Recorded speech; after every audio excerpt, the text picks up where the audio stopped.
Good morning, child welfare. It is Thursday, July 11th. I hope everybody is doing well.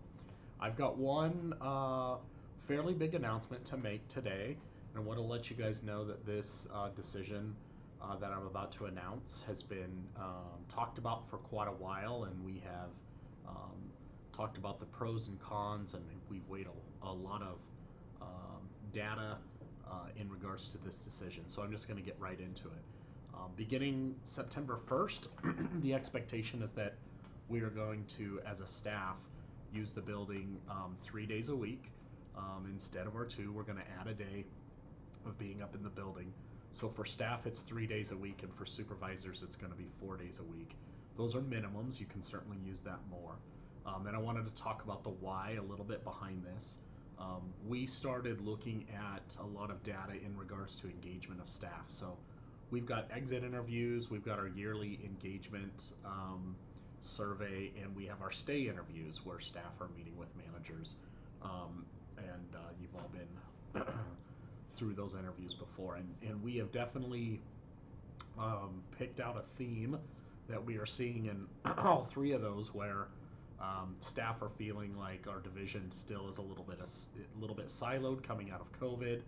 Um, that the agency or our division and team culture could improve. And when asked about improvements, it's about being around each other and getting to know each other. And we know with new staff, one thing that helps with new staff and onboarding and the longevity of new staff is making social connections at work, not just within their team, but within the whole division.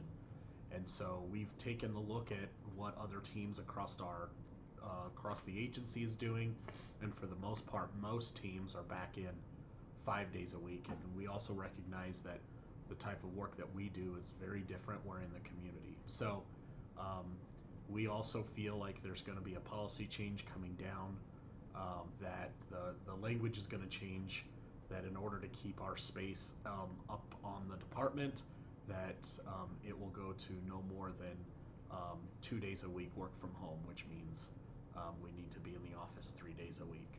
So with that said, we wanted to give plenty of time for people to make any adjustments they need to, and that starting September 1st, we want to get through the start of the school year, and this gives about a month and a half for people to make any adjustments. With that said, this is not a change in the level of flexibility that you have. We want people to be able to take their kids to school and pick them up from school and be able to do all the flexible things. We're just trying to add more people up to the building one more day a week so that we really can continue to get to know each other, do some of our work face to face, allow some of those educational opportunities that we believe in being a learning organization like we are. We want to maximize those as much as we can.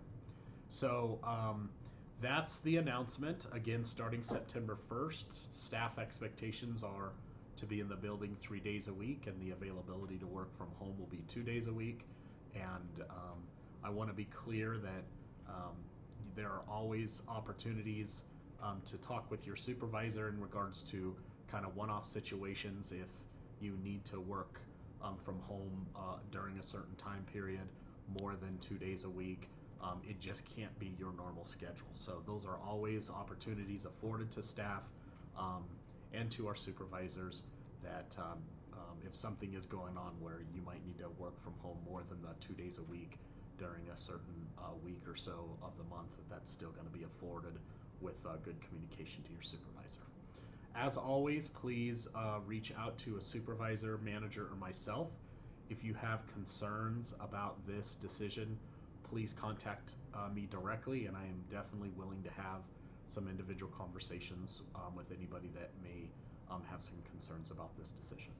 So with that, I am going to sign off. I hope everybody has a great rest of your week, and we'll see you around the corner. Bye.